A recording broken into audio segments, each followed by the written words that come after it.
Hulaan niyo po kung ano to. Luya? Mukha po siyang luya. Binaras ko na po siya pero may mga itim-itim pa rin po. Ayan. Ano po siya? Jerusalem artichoke. Lulutuin po natin. Papakuloan muna natin sa tubig.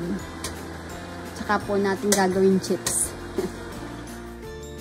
Ito po siya. Papakuloan po muna natin sa tubig. Mga 15 minutes po. So, basta pag lumambot na to. Ito na po siya.